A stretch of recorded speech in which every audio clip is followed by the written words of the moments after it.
మిశ్రిత జనము అని అంటే ఇతరులు, ఇశ్రాయేలీయులు కానివారు, అంటే విగ్రహారాధన చేసేటటువంటి ప్రజలు, వాళ్ళు వీళ్ళలో మిక్స్ అయి ఉన్నారు.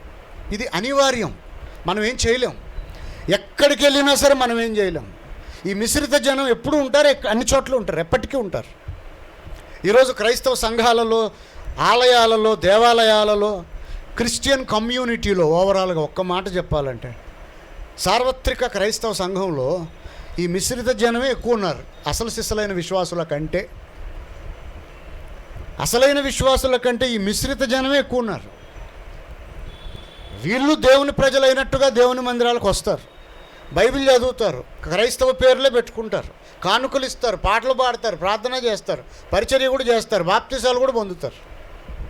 కానీ ఆ ఈజిప్టులో ఉన్నప్పుడు వీళ్ళు ఏ ఏ అలవాట్లు, లక్షణాలు, పరిస్థితులు కలిగి ఉన్నారో, వీళ్ళ కోరికలు, ఉద్దేశాలు, ఈజిప్టు నుండి బయటకైతే వచ్చారు కానీ భౌతికంగా వీళ్ళు వాటిని వదులుకొని వచ్చారు. కానీ అక్కడ ఉన్న వీళ్ళ ఆలోచనలు, కోరికలు, ఉద్దేశాలు, అలవాట్లు, అభిరుచులు వదులుకోలే.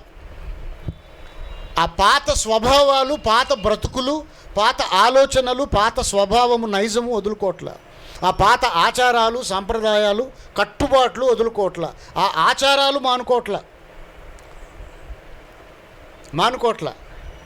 వీళ్ళు గుడికి వెళ్తారు, బాప్తిసం కూడా తీసుకుంటారు, యేసుప్రభు తప్ప ఇంకో దేవుడు లేడని అంటారు.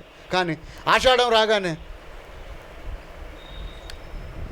పుట్టింటికి వెళ్ళిపోవాలని గొడవ.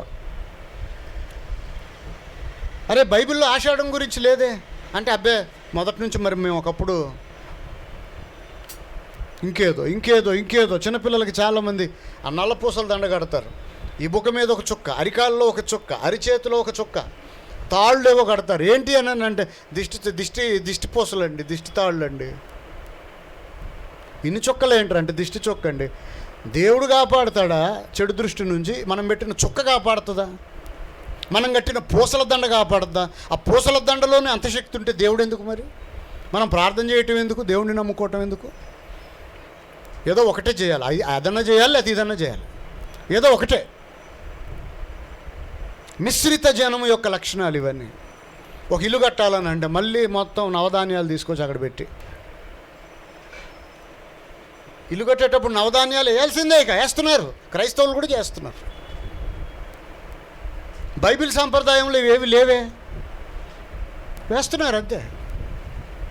ఈ మిశ్రిత జనం యొక్క లక్షణాలు. వీళ్ళు ప్రభువుని నమ్మారు కానీ, నిజమే, కానీ ఏం మారింది? వీళ్ళ మతం మార్చుకున్నారు కానీ వీళ్ళ మనసులు, ఆలోచన విధానాలు, అలవాట్లు, ఆచార వ్యవహారాలు, పాత కోరికలు, ఉద్దేశాలు ఏవీ మారల.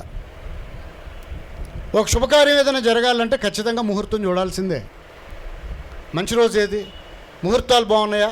ఏ రోజు అయితే బాగుంటుంది? ఏ తారీఖు అయితే బాగుంటుంది? ఎవరికైనా అప్పు ఇవ్వాలన్నా, అప్పు తీర్చాలన్నా, అప్పు తీసుకోవాలన్నా ఎవరి దగ్గరన్నా, అబ్బాయి శనివారం అయితే డబ్బులు తీసుకోమండి, మేము శనివారం ఇవ్వండి, మంగళవారం ఇవ్వండి, ఇంకో రోజు రండి. లేదా ఆ గడపలో నిలబడిస్తుంటే ఆ గడప లోపలికి వచ్చి ఇవ్వండి, లేదా మేము బయటకు వస్తాం అప్పుడు ఇవ్వండి. లోపల ఉంటే నీకెందుకు, బయట ఉంటే నీకెందుకు? అలా తీసుకోకూడదండి, మేము తీసుకోమండి. అరే నువ్వు చర్చికి వెళ్తున్నావుగా, బైబిల్ చదువుతున్నావుగా, ప్రార్థన చేస్తున్నావుగా, బాప్తిసం పొందేవుగా, యేసుప్రభువే దేవుడని అంటున్నావుగా, మరి ఇంక ప్రాబ్లం ఏంటి? ఈ ముహూర్తాలు చూడమని, శకునాలు చూడొద్దు, ముహూర్తాలు చూడొద్దు అని బైబిల్ చెప్తుంది, తెగేసి చెప్పింది, ఖండించాడు దేవుడు దీన్ని. ఇల్లు కట్టడం మొదలు పెడితే చాలా ఆగండి, వాస్తు ఎటుందండి, వాస్తు ఎట్టండి, తూర్పు ఎటు, ఈశాన్యం ఎటు, నైరుతి ఎటు, వాయువ్యం ఎటు, తూర్పు ఎటు, పడమరేటు, నీకెందుకురా?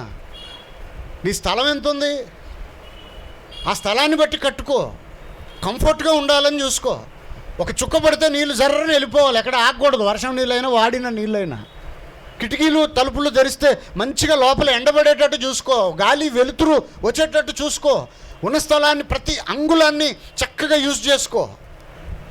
అబ్బే ఇక్కడ క్రాస్ వచ్చిందండి, క్రాస్లో కట్టకూడదంట, అది డివైడ్ చేసేసి అప్పుడు కట్టాలంట. నువ్వు నమ్మిన దేవుడు పనికిమాలినోడా, చేతగానోడా? నువ్వు నమ్మిన దేవుని కంటే నువ్వు నమ్ముతున్న ఇప్పుడు ఆ వాస్తే గొప్పదా? వాస్తు గొప్పదా? సృష్టికర్త గొప్పోడా? గ్రహాలు గొప్పవా? వాటిని సృష్టించిన దేవుడు గొప్పోడా? ఎందుకు ఇవన్నీ? ఈ మిశ్రిత జనము యొక్క లక్షణాలు ఇవన్నీ. వీళ్ళు గుళ్ళకి వెళ్తున్నారు, బైబిల్ చదువుతున్నారు, ప్రార్థన చేస్తున్నారు, కానుకలు ఇస్తున్నారు, కానీ వీళ్ళ బ్రతుకులలో మార్పు లేదు. మారు మనస్సు లేని క్రైస్తవులు వీళ్ళు. పాపం ఏం చేయరు. పాపం అని అంటే వ్యభిచారం చేయరు, దొంగతనాలు చేయరు, నరహత్యలు చేయరు, ఎవరికి ఏం అన్యాయం చేయరు, ఎవరికి కీడు చేయరు, ఎవరిని నష్టపెట్టరు. కానీ దేవుడంటే ఎరుగని ప్రజలు ఏమేం చేస్తారో వీళ్ళన్నీ చేస్తారు. పిల్లలకు పేరు పెట్టాలంటే ఫలానా అక్షరంతో వచ్చే పేరు ఏదైనా చూడండి పాస్టర్ గారు, ఎంతమందితోటో చావుకు వస్తుంది. నాకు ఫోన్ చేసి ఫలానా అక్షరంతో మొదలయ్యే పేర్లు ఏమైనా ఉంటే చూడండి అంటే నేను పేర్లు పెట్టనని చెప్పేశా. నేను పేర్లు పెట్టట్లేదు, పేర్లు పెట్టడం మానేశా అని చెప్పా. ఆయన పరిపాలకుడు, ఆయనకు సలహాలు ఇవ్వకూడదు. ఎప్పుడు నువ్వు ఇలా చేయి అలా చేయని చెప్పకూడదు, ఏం చేయాలో మనం చెప్పకూడదు. ఏం చేయాలయ్యా అని అడగాలి. ఎప్పుడు ఆ విధేయత ఉంటే దేవుడు దొరుకుతాడు, ఆయన వాక్కు దొరుకుద్ది. మరియమ్మ వచ్చి అడిగింది, కుమారుడు ద్రాక్షరసం అయిపోయింది, ఏదోటి చేయి అని. నా టైం ఇంకా రాలేదు, పో నాతో నీకేం పని అన్నాడు. కన్న తల్లి అయినా సరే, తండ్రి అయినా, తోడబుట్టినోడైనా, కన్న కొడుకైనా, భార్య అయినా, భర్త అయినా, తోడబుట్టినోడైనా, ఎవరైనా సరే వాక్యపు పరిధి దాటితే, సంస్కారాన్ని మరిచినప్పుడు వాళ్ళతో మనకి ఇక పని లేదు. వాళ్ళ విషయంలో మనకు ఎప్పటికీ సమయం రాదు. ఎవరైతే అణకువగలిగి, విరిగి నలిగి, తగ్గి, నేలమట్టుకు తగ్గి, అయ్యా నన్ను ఏం చేయమంటారయ్యా అని వినయభావంతో ఏ రోజు వచ్చి దేవుని ముందు అడుగుతారో, తాము తగ్గించుకుంటారో, దేవుడు అంటాడు, విరిగి నలిగిన వారికి నేను సన్నిహితుడను, అందుబాటులో ఉంటాను అంటాడు. పేర్లు పెట్టుకున్నప్పుడు ఇదే దరిద్రం. మరే పిల్లడు పుట్టగానే కొంతమంది చూస్తూ ఉంటా, కొంచెం ఆ పుట్టిన ఆ టైం రాసేవండి. మరి నిమిషాలు రాయలేదే, నిమిషాలు నిమిషాలు గడియలు నీకు ఎందుకని అంటే, ఇప్పుడు అర్జెంటుగా వెళ్ళిపోయి సిద్ధాంత దగ్గరికి వెళ్ళాలన్నమాట. వీడు ఓ జాతకుడి దగ్గరికి, ఆ జాతకాలు చూసేవాడి దగ్గరికి వెళ్ళాలన్నమాట. ఈ టైంకి పుట్టాడండి, ఆ టైం క్యాలెండర్ ప్రకారం ఏ నక్షత్రం, గ్రహరాశులు, రాశి ఫలాలు ఇవన్నీ చూసి వీడి జాతకం ఇదని రాస్తారనమాట. ఇప్పుడు జాతకం రాయించుకోవాలి అర్జెంటుగా. బుద్ధి జ్ఞానం ఉండక్కర్లా దేవుడిని. అరే నీకు ఇవన్నీ అవే గొప్ప అనుకుంటే, నీకు అవే ముఖ్యం అనుకున్నప్పుడు ఇలాంటి వాళ్ళందరూ యేసుప్రభు దగ్గరికి ఎందుకు వస్తారో అర్థం కాదు. మిశ్రిత జనము ఏమని మొదలుపెట్టాను ఇందాక, ఈ మిశ్రిత జనం అన్ని కాలాల్లో ఉన్నారు, ఉంటారు అని చెప్పా కదా. ఈరోజు సార్వత్రిక క్రైస్తవ సంఘములో అసలు సిసలైన విశ్వాసుల కంటే ఈ మిశ్రిత జనమే ఎక్కువ ఉన్నారు. ఈ మిశ్రిత జనందే డామినేషన్ అయిపోయింది. వీళ్ళే వాక్యం చెప్తున్నారు, వీళ్ళే ప్రసంగాలు చేస్తున్నారు, పాటలు పాడుతున్నారు, వాయిద్యాలు వాయిస్తున్నారు, వీళ్ళే సంఘ పెద్దలుగా చలామణి అవుతున్నారు. ఇలాంటి వాళ్ళు కలిగిన సంఘాల యొక్క కాంగ్రిగేషన్ ఎక్కువ ఉంది, పెద్ద పెద్ద సంఘాలు. ఇలాంటి వాళ్ళతోటి నిండిపోయినాయి సంఘాలు. చాలాసార్లు చాలామంది నాతో పలికే మాట ఏంటంటే, అందుకే మరి మీ దగ్గర ఎవరు ఉండదు, అందుకే ఇలా మాట్లాడతారనే ఎవరు మీ దగ్గర ఉండదు. రే నేను ఏం చేసుకోనురా, 1,00,000 మంది పోగైనా నేను ఏం చేసుకోను అందరినీ. దేవుడు అంటే గౌరవం లేకుండా, వాక్యం అంటే విలువ లేనోడితోటి ఎంతమంది ఉంటే ఏం చేసుకుంటాం, వాళ్ళందరిని ఏం చేసుకుంటాం. వాక్యాన్ని ప్రేమించి, గౌరవించి, లోబడి, విరిగి నలిగి, తగ్గి, లోక సంబంధంగా నువ్వెంత రారాజువైనా, మహారాణివైనా తగ్గి, దేవుని దగ్గరికి వచ్చినప్పుడు, ఆయన సన్నిధికి వచ్చినప్పుడు, ఆయన సేవకుల ముందుకు వచ్చినప్పుడు తగ్గి, నేలమట్టుకు తగ్గి చెప్పండి, నన్ను ఏం చేయమంటారో చెప్పండి, ఏది వాక్యానుసారమో చెప్పండి, దేవుని వాక్య ప్రకారం ఏది రైటో మీరు చెప్పండి, మేము చేస్తాం అని అనేవాళ్ళు కావాలి నాకు. దేవునికి అలాంటి వాళ్ళే కావాలి. మరి దేవునికి ఎవరు కావాలో నాకు కూడా అలాంటి వాళ్ళే కావాలి. దేవుడు వద్దనుకున్న వాళ్ళందరినీ పోగేసుకొని, జనాన్ని పెంచుకొని, నాది పెద్ద సంఘం 2,000 మంది 3,000 మంది ఉన్నారని చెప్పుకొని నేనేం చేయను? అందరం కలిసి కట్టకట్టుకొని నరకంలో పడతాం రేపు, అంతే. సంఘము, మందిరము అని అంటే మెటీరియల్ కాదు, భౌతికమైన మెటీరియల్ కాదు అది. కాంక్రీటు, చిప్స్, ఐరను, సిమెంటు ఇవన్నీ పోస్తే కుప్పలుగా పోస్తే ఇదే క్రైస్తవ సంఘము, జీవముగల దేవుని సంఘం అంటే అందులో జీవం ఎక్కడుంది? రాళ్ళు, ఇటుకలు, సిమెంటు, చిప్స్ కాదు సంఘం అంటే. క్రీస్తు రక్తములో కడగబడిన, నిజమైన మారు మనస్సు పొందిన, నిజంగా మారు మనసు పొందినోడు ఈ మిశ్రమ జనము అనుసరించే విధానాలను అనుసరించరు. ఇంకా ప్రాణం పోయినా చావటానికి ఇష్టపడతారు తప్ప కాంప్రమైజ్ అవ్వరు. అన్నీ బాగానే ఉంటాయి, వీళ్ళ ప్రార్థన బాగుంటుంది, పరిశుద్ధంగా బ్రతుకుతారు, ఎవరికి ఏం అన్యాయం చేయరు, ఎంతో బాధ్యతగా ఉంటారు, మంచి మనసు ఉంటుంది వీళ్ళకి. సంబంధాలు దగ్గర మా క్యాస్ట్లో చూడండి, నేను చెప్తున్నా ఇవాళ రాసి పెట్టుకోండి, పెళ్ళిళ్ళు అవ్వాల్సిన పిల్లలు యవనస్తులు చాలామంది ఉన్నారు, పెళ్ళిడికి వచ్చిన పిల్లలు కలిగిన తల్లిదండ్రులు బోడు మంది ఉన్నారు ఇక్కడ. మీరు యథార్థవంతులైన క్రైస్తవులు అయితే, మీరు నిజంగా దేవుని వాక్యాన్ని గౌరవించే వాళ్ళు అయితే వేరే కులాల్లో మీ సంబంధాలు వెతుక్కోండి మీ పిల్లలకి. ప్రస్తుతం భూ సంబంధంగా మీరు ఏ క్యాస్ట్లో అయితే ఉన్నారో ఈ దరిద్రం కుల వ్యవస్థ అనేది ఒక ఇండియాలోనే ఉంది. భారతదేశానికి కలిగినటువంటి ఒక శాపం ఇది, ఒక కర్స్ ఇది. దాని నుంచి బయట పడలేకపోతుంది మన. ప్రపంచాన్ని శాసిస్తున్న దేశాలు ఏవి? ప్రాక్టికల్గా మనం ఆలోచిస్తే కుల వ్యవస్థ లేని దేశాలు ప్రపంచాన్ని శాసిస్తున్నాయి. అవునా కదా?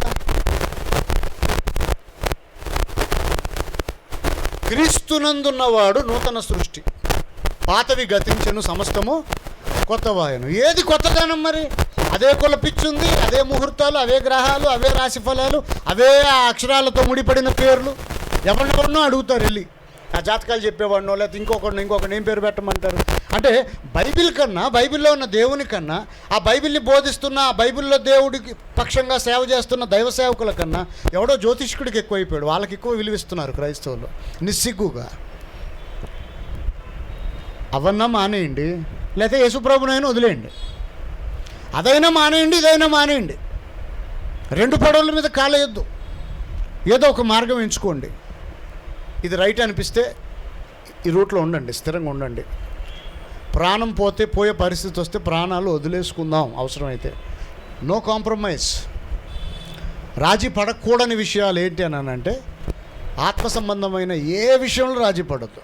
చాలామంది పెళ్ళిళ్ళు, సంబంధాలు మంచి బంగారం లాంటి సంబంధాలు చేజారిపోవటానికి కారణం ఏంటో తెలుసా? ఈ కులపిచ్చి. ఇప్పుడు వీళ్ళు కలిగి ఉన్నటువంటి సంబంధాల కంటే శ్రేష్టమైన ఎన్నో పోగొట్టుకుంటారు. ఏంటంటే మా కులం అని, ఆ కులం అనే పేరుతో అంతే. ఆ కులాన్ని వదులుకోవటానికి ఇష్టపడరు. ఎంత దౌర్భాగ్యం అయిపోయిందంటే ఈ రోజుల్లో ఉండే కొద్ది చాలామంది డెలివరీలప్పుడు ఆ జాతకాలు చెప్పే వాళ్ళ దగ్గరికి వెళ్తున్నాను. ఏమండి ఇప్పుడు ఈ నెల సుమారుగా పలానా తారీఖుల్లో డెలివరీ అవుతుందని డాక్టర్ గారు డేట్ ఇచ్చారు. ఈ రోజుల్లో ఏ రోజు పిల్లడు పుడితే ఏ ముహూర్తంలో, ఏ గ్రహాల్లో, ఏ నక్షత్రంలో పుడితే బాగుంటుంది అని అంటే ఆడేదో చెప్తాడు, కళ్ళు మూసుకొని కాసేపు అయ్యేసి గవలేసి చెప్తాడు. ఈ దౌర్భాగ్యులు ఎంతమంది ఎలాంటి పరిస్థితులు అంటే ప్రాణాలు పోతున్నాయి. చాలామంది ఆడపిల్లలు, బిడ్డలు చచ్చిపోతున్నారు. ఆ ప్రైవేట్ హాస్పిటల్స్, గవర్నమెంట్ హాస్పిటల్ అయితే కుదరదు అని ప్రైవేట్ హాస్పిటల్స్కి వెళ్ళిపోయి అప్పులు చేసి, మళ్ళీ ₹1,00,000 అప్పు చేసి, అర్థమైందా? తింటాకుండదు, మింగ మెత్తుకుండదు, అప్పు చేసి ప్రైవేట్ హాస్పిటల్కి వెళ్ళి ఆ గైనకాలజిస్టులతో మాట్లాడుకుంటారు ముందే. పలానా రోజు, పలానా తారీఖు, పలానా రోజు, పలానా టైంకే బిడ్డను కోసేసి బయటికి తీసేయాలి. ముహూర్తం అండి, ముహూర్తం. ఎంతమందిని చూశానో. కొంతమంది సిగ్గు లేకుండా మళ్ళీ నా దగ్గరకు వచ్చి, నేను ఎలాంటి ఉన్నో తెలుసు, అదేం దరిద్రమో, తిడతానని తెలుసు, మళ్ళీ నా దగ్గరకు వచ్చి తిట్టించుకుంటారు. అదేం సరదాను? నాకేం సరదా నా తిట్టాలని? అంత ఓర్పు, అంత సహనం, అంత అనుకో ఉంటుంది మొదటి నుంచి నాకు. చాలా ఓర్పుగా ఉంటుంది. అలాంటిది నాకు కూడా కోపం వచ్చి తిట్టేదాకా తెస్తారు. ఎట్లా? అయ్యగారండి మీరు రెడీ అయ్యారా? వచ్చి బయలుదేరారు అయ్యగారు, రండి హాస్పిటల్, పలానా ఆసుపత్రి వచ్చేయండి. దేనికన్నారంటే మీరు ప్రార్థన చేస్తే కోసేస్తారు లోపల వెంటనే. పలానా టైం, ఆ టైంకి పిల్లని తీసేయాలి బయటికి. ఆ జన్మ నక్షత్రం, ఆ నక్షత్రంలో పుడితే వీడు మహర్జాతకుడు అవుతాడంట. అలాంటి వాళ్ళు బోళ్ళు మంది కాళ్ళు చేతులు లేకుండా పడున్నారు ఇలా, ఆ మహర్జాతకులు అని ఎవరెవరో చెప్పారే. కొంతమంది భూమి మీదే లేరు. మరి అది నిజమే అయితే ఇవాళ వాళ్ళు చక్రం తిప్పే చేతిలో పెడుతున్నారు. ఆ నక్షత్రంలోనే పుట్టాలంట, పుడితే వీడు మహర్జాతకుడు అయిపోతాడంట. ఒక వ్యక్తి జీవితము దేవుని దయాదాక్షిణ్యాల మీద ముడిపడి ఉంటుంది తప్ప నక్షత్రాలు, గ్రహాలు, రాశి ఫలాలు, ముహూర్తాల మీద ఆధారపడి లేదు, ఉండదు. మిశ్రిత జనము అంటున్నాం కదా, వాటి లక్షణాలు ఒకవేళ ఆ మిశ్రిత జనము మీలో మీ కుటుంబాల్లో ఎవరైనా ఉన్నారని చూసుకోండి. ఒకవేళ మీరే కొంపతీసి అలాంటి దౌర్భాగ్యపు లక్షణాలు ఎవరికైనా ఉన్నాయని చూసుకోండి. అలాంటి వాళ్ళు ఎవరైనా ఉంటే ఏం పర్లేదు, నాకు జనం లేనందుకు నేను ఎన్నడూ ఫీల్ అవును, ఇంకా హ్యాపీగా ఫీల్ అవుతా. ఎందుకంటే జనం పెరిగే కొద్ది బాధ్యత పెరగట్లా, అవునా? 15-20 మంది గురించి లెక్క చెప్పాలంటేనే తలకు మించిన భారం. అలాంటిది 1000 మంది గురించి లెక్క చెప్పాలంటే ఎక్కడ చెప్తామండి, అవునా కదా? చిన్న కుటుంబం చింతలేని కుటుంబం అంటారు. బాధ్యతలు తక్కువ ఉన్నప్పుడు ఏమవుతుందంటే మనసు బుర్ర బాగా పనిచేస్తుంది.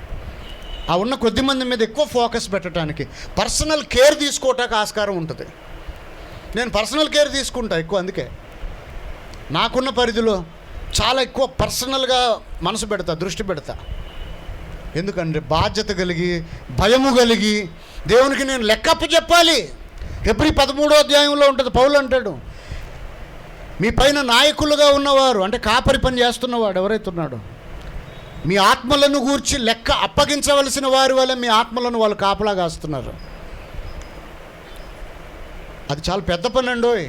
ఏదో వాక్యం చెప్పేసి 2 పాటలు పాడి నడిపించినానవని నడిపించేయటం కాదు, చాలా పెద్ద పని. తల్లిదండ్రుల బాధ్యత ఎంతవరకు చదివించి ఏదో కొంత ఆస్తి ముట్ట చెప్పేసి అలాగే పెళ్లి చేసి ఇంటి వాళ్ళని చేసి ఒక 5 చేతిలో పెట్టి వదిలేస్తే అమ్మాయి అయిపోయింది అనుకుంటారు.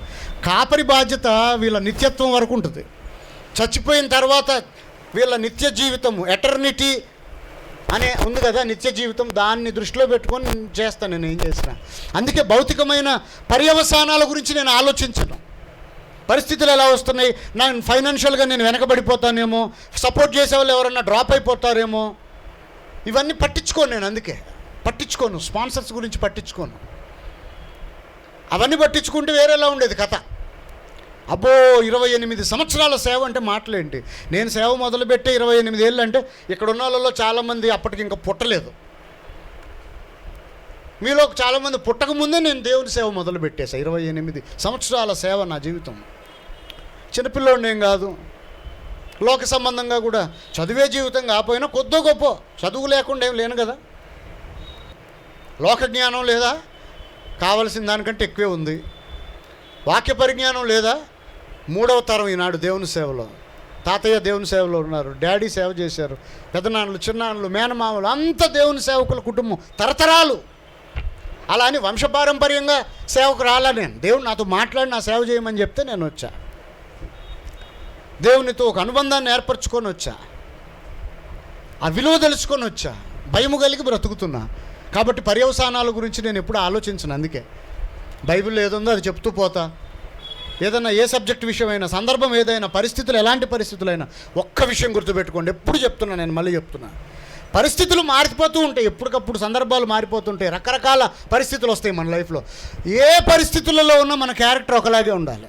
పరిస్థితులు ఎలా ఉన్నా, ఎలాంటి సిచ్యువేషన్స్లో, ఎలాంటి పరిస్థితుల్లో మనం ఉన్నా, మన క్యారెక్టర్లో ఎలాంటి మార్పు ఉండకూడదు, మన సమర్పణ మారకూడదు, మన ప్రేమ మారకూడదు, మన తీరు మారకూడదు. దేవునితో మనం చేసుకున్న ఒప్పందంలో ఎక్కడ చిన్న మార్పు రాకూడదు. ఆ విలువ తెలిసి ఆ భయము కలిగి బ్రతుకుతున్న వ్యక్తిని నేను. ఆ భయమునే నేను ప్రేరేపిస్తున్నా ఒక్కొక్కళ్ళలో. అది మాత్రమే, అది తప్ప ఇంకేది చేయట్లా. అదొక్కటే దృష్టిలో పెట్టుకొని బ్రతుకుతున్నా, అదే పెట్టుకున్నా, ఇంక వేరేది లేదు, అవసరం కూడా లేదు. మిశ్రిత జనము, జాగ్రత్త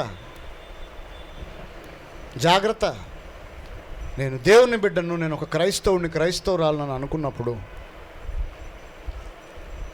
మన మధ్య మిశ్రిత జనం ఉంటూనే ఉంటారు. సంఘాలలో డామినేషన్ వాళ్ళదే, అన్ని సంఘాల్లో ఇలాంటి వాళ్ళది, ఈ లక్షణాలు గల వాళ్ళదే. ఆ ప్రవాహంలో పడి మనం కొట్టుకుపోకుండా జాగ్రత్త పడాలి ఎప్పుడు కూడా. ఆ ప్రవాహంలో పడి మనం కొట్టుకుపోవద్దు, గమనించుకోండి అలాంటి వాళ్ళతో కాస్త జాగ్రత్తగా ఉండండి. లోకంలో నుంచి తీసుకెళ్ళిపోవేళ్ళదని ప్రార్థన చేయలేను, కానీ లోకంలో వీళ్ళు పడిపోకుండా వీళ్ళని కాపాడని యేసుప్రభు ప్రార్థన చేశాడు శిష్యుల గురించి.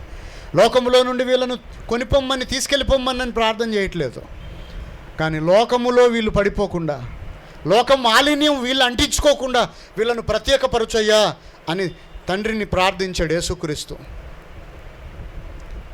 మనం కూడా ఎక్కడికి పారిపోతాం? ఎక్కడికి పారిపోయినా ఈ మిశ్రిత జనం అన్ని కంట్రీస్లో ఉంటారు. ఎక్కడికి పారిపోవాల్సిన అవసరం లేదు. పారిపోవటం పరిష్కారం కాదు, ఎప్పుడు కూడా ఉండాలి, ఉండి సరి చేసుకోవాలి, మనల్ని మనం అలర్ట్ చేసుకోవాలి, అవేర్నెస్ క్రియేట్ చేసుకోవాలి, స్థిరపడాలి, పాతుకుపోవాలి, ఎదగాలి, ఫలించాలి, నూరంతలు ఫలించాలి. అది దైవికమైన లక్షణం. మిశ్రిత జనమును, వాళ్ళని ఎవరినో చూసి ఎవడో పనికిమాలిన మాటలు మాట్లాడని మనం మాట్లాడొద్దు, ఎవడో తప్పుడు నిర్ణయాలు తీసుకున్నాడని మనం తీసుకోవద్దు, ఎవడో తప్పుడు అభిప్రాయాలు ఏర్పరచుకున్నాడని మనం ఏర్పరచుకోవద్దు. ఈ మిశ్రిత జనాన్ని చూడకండి, వాళ్ళతోనే ఉండాలి. వాళ్ళు మన చుట్టే ఉంటారు, కానీ వాళ్ళలాగా మనం ఉండొద్దు, వాళ్ళలాగా మనం ఉండొద్దు. మనలను మనం ప్రత్యేకపరుచుకోవాలి. వింటున్నారా అంతా? జాగ్రత్త పడండి. అజాగ్రత్త పనికిరాదు, నిర్లక్ష్యం పనికిరాదు. మెలకువ కలిగి ఉండాలి, ఆత్మ సంబంధమైన మెలకువ ఉండాలి. అబ్బాయి అందరూ అలా అంటున్నారండి, మాకేం లేదు కానీ మా అమ్మ నాన్న పట్టుబడుతున్నారండి. యేసుప్రభు ఒక మాట అన్నాడు ఇలాంటి వాళ్ళ గురించే. లూకాసు వార్త 14వ అధ్యాయం మీరు చూసుకోండి. తర్వాత, నా నిమిత్తము తల్లినైనను తండ్రినైనను అన్నదమ్ములనైనను అక్కచెల్లెలనైనను భార్యనైనను భర్తనైనను పిల్లలనైనను నాకంటే ఎక్కువ ప్రేమిస్తే వాళ్ళు నాకు అవసరం లేదన్నాడు యేసుప్రభు. నా నిమిత్తము అన్నాడు అంటే దాని అర్థం ఏంటి? వాక్యము నిమిత్తము. వాక్యానికి వ్యతిరేకంగా ఎవరే నిర్ణయం తీసుకున్నా వాళ్ళు దేవుని నమ్మారండి, వాళ్ళు కూడా మరి వాక్యం చెప్తుంటారండి అప్పుడప్పుడు. ఆయనకి చెప్పాలంటే మీకంటే బాగా చెప్తారని నేనే ఒప్పుకుంటున్నా కదా, నేనేం గొప్ప ప్రసంగికుడిని కాదు. నాకంటే చాలా అద్భుతంగా వాక్యం చెప్పేవాళ్ళు చాలామంది ఉన్నారు. నేను ఎవరికీ సరిపోను, నేనే ఒప్పుకుంటున్నా. కానీ నువ్వు వాక్యం ఎంత గొప్పగా చెప్పగలిగినా ఆ వాక్య సారాంశము మన జీవితంలో కార్యరూపం దాల్చినప్పుడు, మర్మములన్నీ ఎరిగి ఉన్నను ప్రేమ లేనివాడనైతే వ్యర్థుడని అన్నాడు పౌలు. దేవుని మర్మములన్నీ నాకు తెలిసినా కూడా వేస్టే. అందుకే నేనేం చేస్తున్నా, నన్ను నేను జాగ్రత్తగా కాపాడుకుంటున్నా, దేవునితో నాకున్న స్నేహం చెడిపోకుండా చూసుకుంటున్నా. ఆ క్రమంలో కొన్నిసార్లు మనుషులతో ఉన్న స్నేహం పోగొట్టుకోవాల్సిన పరిస్థితి వస్తుంది. No problem, for one I. At the same time నన్ను నేను కాపాడుకుంటూ నాకు పరిచయం అయ్యి దేవుణ్ణి బట్టి నా దగ్గరకు వచ్చిన వాళ్ళందరినీ దేవుని భయమును ప్రేరేపిస్తున్నా వాళ్ళలో. దేవుని సేవ అంటే అదే, అది మాత్రమే, అది కూడా కాదు, అది మాత్రమే దేవుని సేవ. ఆత్మల సంపాదన మీద దృష్టి పెడుతున్నా, నాకు పరిచయమైన ప్రతి ఒక్కళ్ళను ఆత్మలను సంపాదించండి అని ప్రేరేపిస్తున్నా. నన్ను పొగడకపోయినా పర్వాలా, నన్ను గౌరవించకపోయినా పర్వాలేదు, నాకు డబ్బులు ఇవ్వకపోయినా పర్వాలేదు, కానీ వాక్యాన్ని గౌరవించండి, వాక్యాన్ని ప్రేమించండి.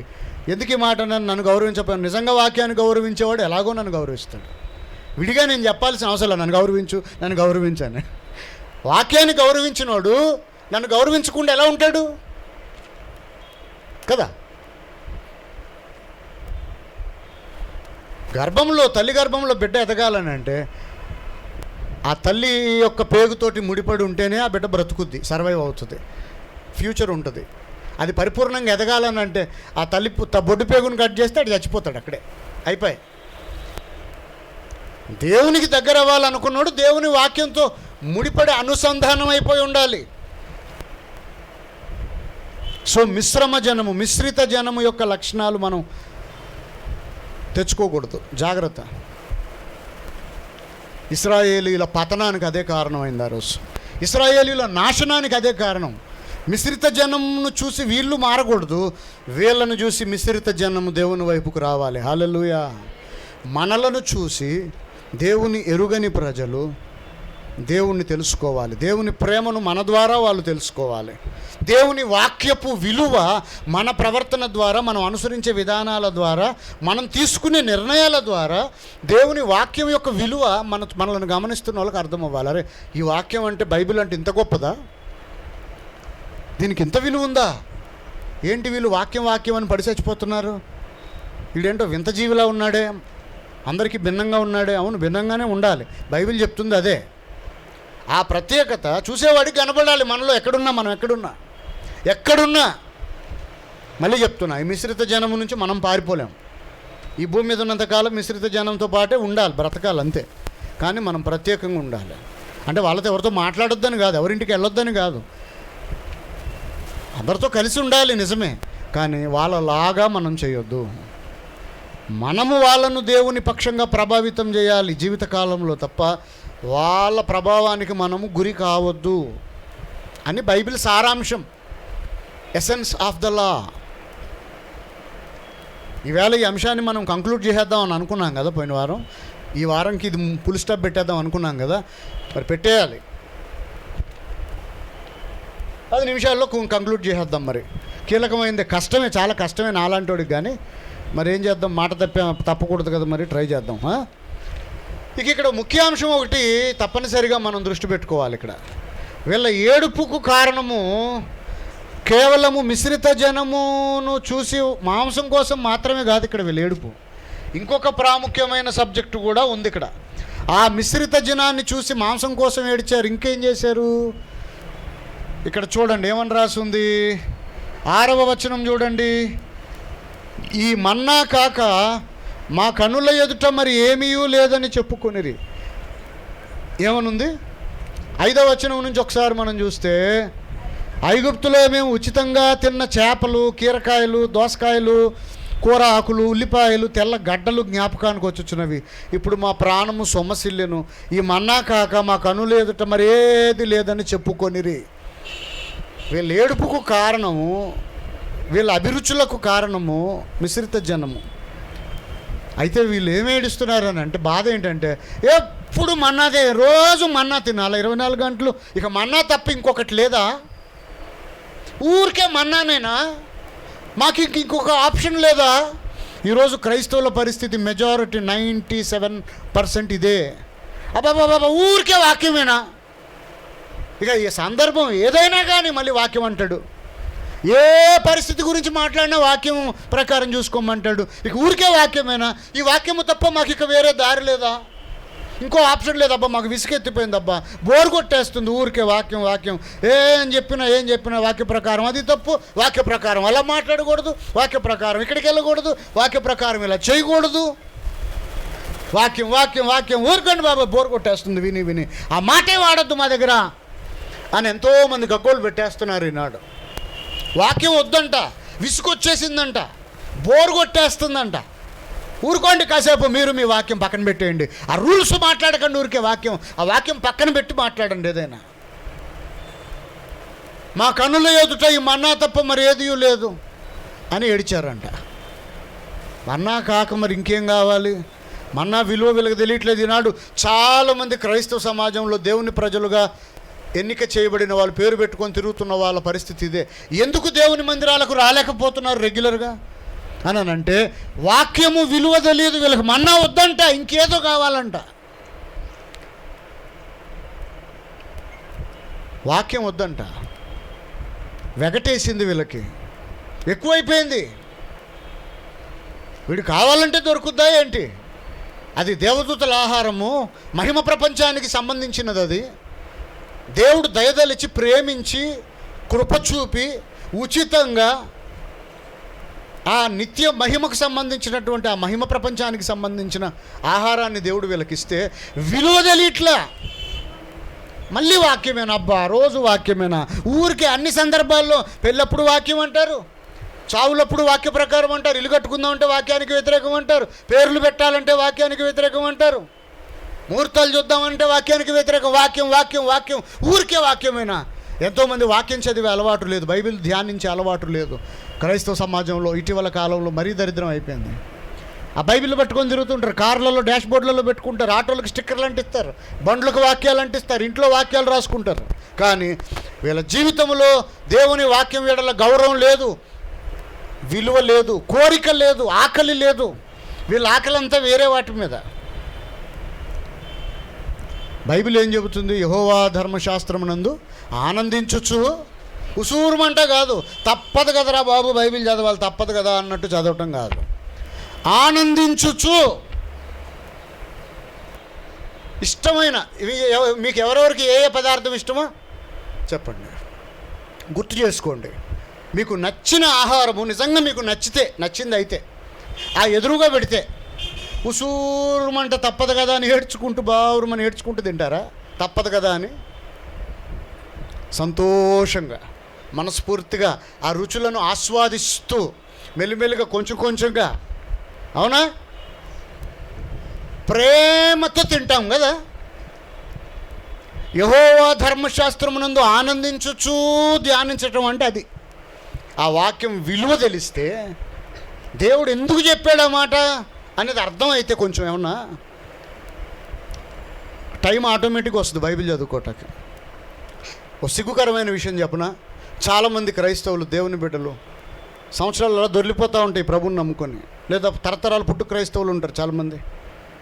వీళ్ళ వయసు కూడా అయిపోతూ ఉంటుంది, వీళ్ళ పిల్లలకి పెళ్ళిళ్ళు అయిపోతాయి, పిల్లలు పుట్టేస్తారు, వాళ్ళ పెళ్ళిళ్ళ వయసు వచ్చేస్తుంటుంది. జీవితంలో ఒక్కసారి కూడా బైబిల్ కంప్లీట్ చేసిన చరిత్ర ఉండదు వీళ్ళకి. అట్లీస్ట్ ఒక్కసారన్నా మొత్తం ఆదికాండం నుంచి ప్రకటన గ్రంథం నిజాయితీ ఒక్కసారన్నా కంప్లీట్ చేశారంటే. ఆ సీరియల్స్ చూస్తూ ఉంటారు, రోజంతా సినిమాలు చూస్తూ ఉంటారు, ఎక్కడెక్కడో టైం ఉంటే రోడ్ల పక్కన అక్కడెక్కడ కూర్చొని సోదేస్తూ ఉంటారు, అందరితో రాజకీయాల గురించి మాట్లాడుతూ ఉంటారు. ఇండియాలో జరిగే ఎలక్షన్స్ వీళ్ళకే కావాలి, అమెరికాలో జరిగే ట్రంప్ గెలుస్తాడంటారా, జో బైడెన్ గెలుస్తారంటే రాదు. నువ్వు బైబిల్ చదువుకోరాదు. దేవుడు ఏం చెప్పాడు? నీకు అవసరమైంది ఏదో, నీకు అక్కరొచ్చేది ఏదో, అది అక్కర్లా. ఊర్లో విషయాలు, ప్రపంచంలో విషయాలు అన్నీ కావాలి. పైసాకు పనికిరాని విషయాలన్నిటి మీద ఎక్కడ లేని శ్రద్ధ. దేవుడు చెప్పిన మన బాగు కోసం దేవుడు ఏం చెప్పాడో అది అవసరం లేదు మనకు, అది తప్పని కావాలి. కాబట్టి దేవుని వాక్యము యొక్క విలువ తెలియట్లేదు చాలామందికి ఈరోజు. చూడండి, వీళ్ళు ఏమంటున్నారు? అబ్బా మళ్ళీ మా అన్నయ్యనా, మళ్ళీ వాక్యమేనా, రోజు ఇదేనా? విలువ తెలిసిన వాళ్ళు ఏమన్నారు మరి? చూడండి ఒకసారి యెహెజ్కేలు గ్రంథం 3వ అధ్యాయం 3వ వచనం తీయండి. ఏమంటున్నాడు దేవుడు? నేను ఇస్తున్న ఈ గ్రంథాన్ని నువ్వు ఆహారంగా తీసుకో. ఆత్మకు ఆహారం దేవుని వాక్యమే. శరీరానికి ఆహారం కావాలి, ఇమ్యూనిటీ బూస్టర్స్ కావాలి, ముఖంలో కాంతి తగ్గకూడదు. దేని మీద ఉండాలి మన దృష్టి? భౌతిక సౌందర్యం మీద కాదు, భౌతిక ప్రపంచం, భౌతిక ఆహారము ఇవి కాదు, ఆత్మ సంబంధమైన ఆహారము. మన ఆత్మ ఎప్పటికీ ఉంటుంది శాశ్వతంగా, శరీరం ఏమో తాత్కాలికమే. మరి తాత్కాలికమైన శరీరాన్ని పోషించుకోవటానికే మనం ఇంత ఉబలాట పడితే శాశ్వతంగా ఎప్పటికీ ఉండిపోయే ఆత్మను పోషించుకోవాల్సిన అవసరం లేదా? ఆ జ్ఞానం ఉండక్కర్లేదా? దేవుడు అంటున్నాడు యెహెజ్కేలుతో, ఇదిగో ఈ గ్రంథాన్ని తిను, దీన్ని ఆహారముగా స్వీకరించి అన్నాడు. అది తిన్నాక యెహెజ్కేలు ఏమన్నాడు? దేవుని గ్రంథాన్ని భుజించినాక ఇది అతి మధురముగా ఉంది అని అన్నాడు. అక్కడ ఉందా లేదా మాట చూసుకోండి. సారాంశం చెప్పేస్తున్నా ఇక నేను. టైం అయిపోయింది కదా, మరి ఇవాళ భీమవరం కూడా తొందరగా వెళ్ళాలి. మధురము, చాలా మధురం అనిపించిందంట ఆయనకి దేవుని వాక్యం. ఆ విలువ తెలిసినోడికేమో మధురం అనిపిస్తుంది, విలువ లేనోడికేమో అనవసరం అనిపిస్తుంది, టైం వేస్ట్ అనిపిస్తుంది, బోర్ కొడుతుంది, వెగటేస్తుంది. బైబిల్ ఒక మాట రాస్తుంది, కడుపు నిండిన వాడు తేనె పట్టును ఆయన తొక్కేస్తాడు. తిండి ఎక్కువైపోయింది. ప్రకటన గ్రంథం 10:10 చదవండి ఒకసారి. ఆ చిన్న పుస్తకమును దీపక్ చదువు. ఆ పుస్తకాన్ని తీసుకొని దూత చేతులను తీసుకొని నేను దాన్ని తినేసా, అది నా నోటికి తేనె వలె మధురముగా ఉండేను. చాలు, హల్లెలూయా. యోహాన్ అంటున్నాడు, ఏమంటున్నాడు? దేవుని వాక్యమును నేను తీసుకున్నా, భుజించా అంటే అర్థం ఏంటి? దాన్ని ఆస్వాదిస్తున్నాను నేను. ధ్యానిస్తున్నప్పుడు నాకు ఎలా అనిపిస్తుంది? తేనె వలె మధురముగానున్నది. తేనె కంటే మధురం అంట. అసలు మధురము, మాధుర్యం అని అనటానికి, దాన్ని పోల్చడానికి తేనెతో పోల్చల్లా తయారైతే దేవుని వాక్యము అనే ఆ తేనె కంటే మధురమైనటువంటి ఆ రుచి, దాని తత్వము, దాని స్వభావము అది ఎప్పటికీ మారదు. అది ఉండే కొద్దీ దాని మాధుర్యం పెరుగుతుంటుంది. ఎవరికి? విలువ తెలిసిన వాడికి, ఆకలి కలిగిన వాడికి. ఈ సందర్భంగా ఒక మాట చెప్తున్నాను, నేను ఎప్పుడు చెప్పేదే. ఇశ్రాయేలు ప్రజలకి ఇది రుచించట్లా, వాసన తెలియట్లేదు, రుచి తెలియట్లా. అంటే ఏమన్నమాట? వీడికి ఏదో కరోనా రోగం వచ్చిందనమాట. వాసన లేదు, రుచి లేదు. ఆ స్వీట్ కూడా కొంతమందికి నోట్లో పెట్టి ఎలా ఉందంటే నో ఇంగ్లీష్ అన్నట్టు. ఏం తెలియదు. వీడికి వాసన తెలియట్లా, రుచి తెలియట్లా. అంటే ఏమన్నమాట, వీడు నార్మల్గా లేడు అని అర్థం. ఒక్క మాటలో వీడు నార్మల్గా లేడు. నార్మల్గా ఉండుంటే వీడికి వాసన వచ్చేది, రుచి కూడా తెలిసేది, అప్పుడు తినేవాడు. అంత మంచి రుచి తెలిస్తే ఎవడన్నా వదులుతాడో తినకుండా? రుచి తెలుస్తుంటే తినకుండా ఎందుకుంటారండి? అవునా కదా? వీడికి రుచి తెలియట్లా, విలువ తెలియట్లా, అందుకే వద్దంటున్నాడు. ఆత్మ సంబంధమైన వ్యాధిగ్రస్తులు ఈనాడు క్రైస్తవ సమాజంలో కోకొల్లలు కొద్దివే లేదు. ఇలాంటి వాళ్ళు ఎక్కువ. వాక్యం విలువ తెలియదు వీళ్ళకి. దేవుడే ఎదురుగొచ్చి నిలబడి మాట్లాడినా వీళ్ళకి అర్థం కాదు. ఎంతసేపు ఈ భౌతిక ప్రపంచం మీద సంపాదన, డబ్బు, పేరు ప్రతిష్టలు, పొగడతలు, గుర్తింపు, అధికారము, శారీరక వ్యామోహాలు, తిండి, బట్ట, ఇది తప్ప ఇంకొక ప్రపంచమే లేదు. దేవుని వాక్యం చదవరు వీళ్ళు, ధ్యానించరు. ఎక్కువ సమయం దేవుని వాక్యాన్ని ధ్యానించడానికి వీళ్ళకి అన్నిటికీ టైం ఉంటుంది, వాక్యం చదవటానికి తప్ప. యోహాన్ ఏమన్నాడు? తేనె కంటే మధురంగా ఉంది అన్నాడు.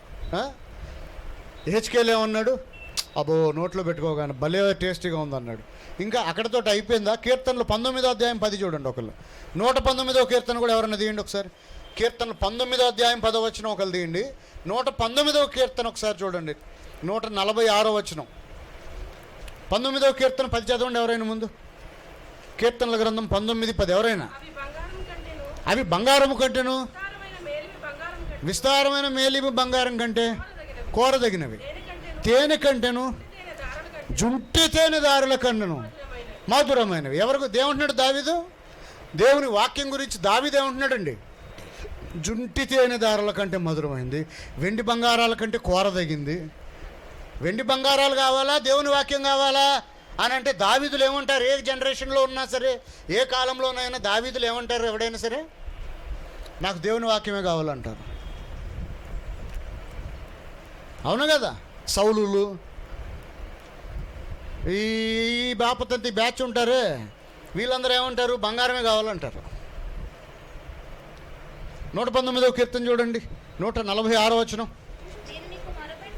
నేను నీకు మొరపెట్టుచున్నాను, నీ శాసనముల చొప్పున నేను నడుచుకొనున్నట్లు నన్ను రక్షించుము. తెల్లవారక మునిపే మొరపెట్టి తిని నీ మాటల మీద నేను ఆశ పెట్టుకొనుచున్నాను.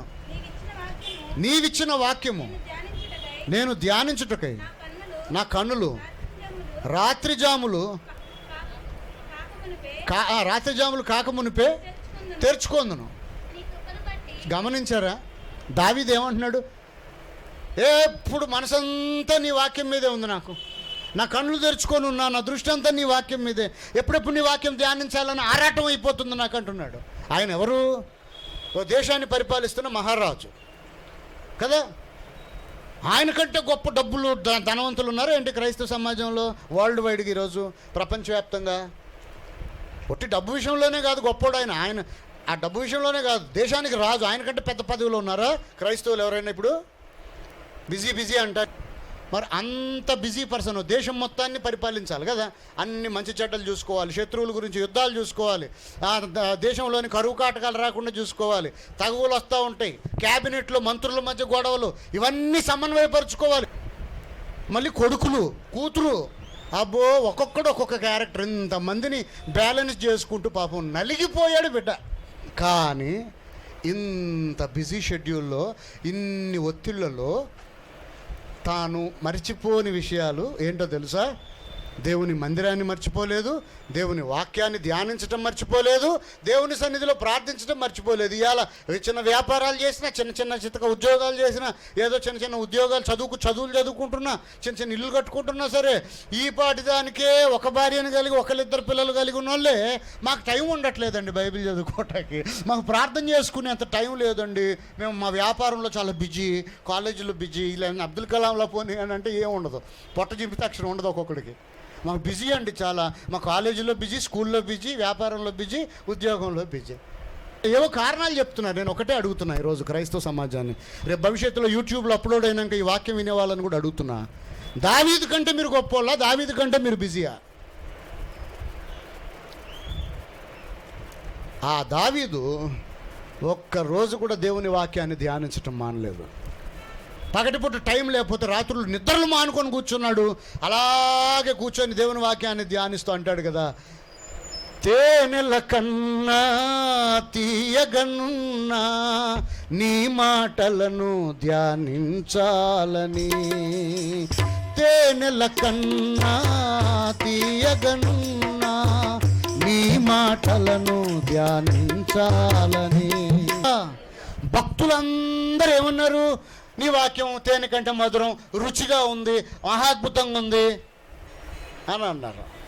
ఎప్పుడెప్పుడు నీ వాక్యాన్ని ధ్యానించాలని తెల్లవారులు ఎదురు చూస్తున్నా, సమయాన్ని వెతుక్కుంటున్నా, నీ సన్నిధికి రావాలని ఆరాటపడుతున్నా, నీ మందిర ఆవరణంలో ఒక దినం గడిపితే 1000 దినాలంత శ్రేష్టము అని భక్తుల మాటలు ఇవి, వాళ్ళ హృదయ ఆలోచనలు ఇవి, వాళ్ళ క్యారెక్టర్ ఇది.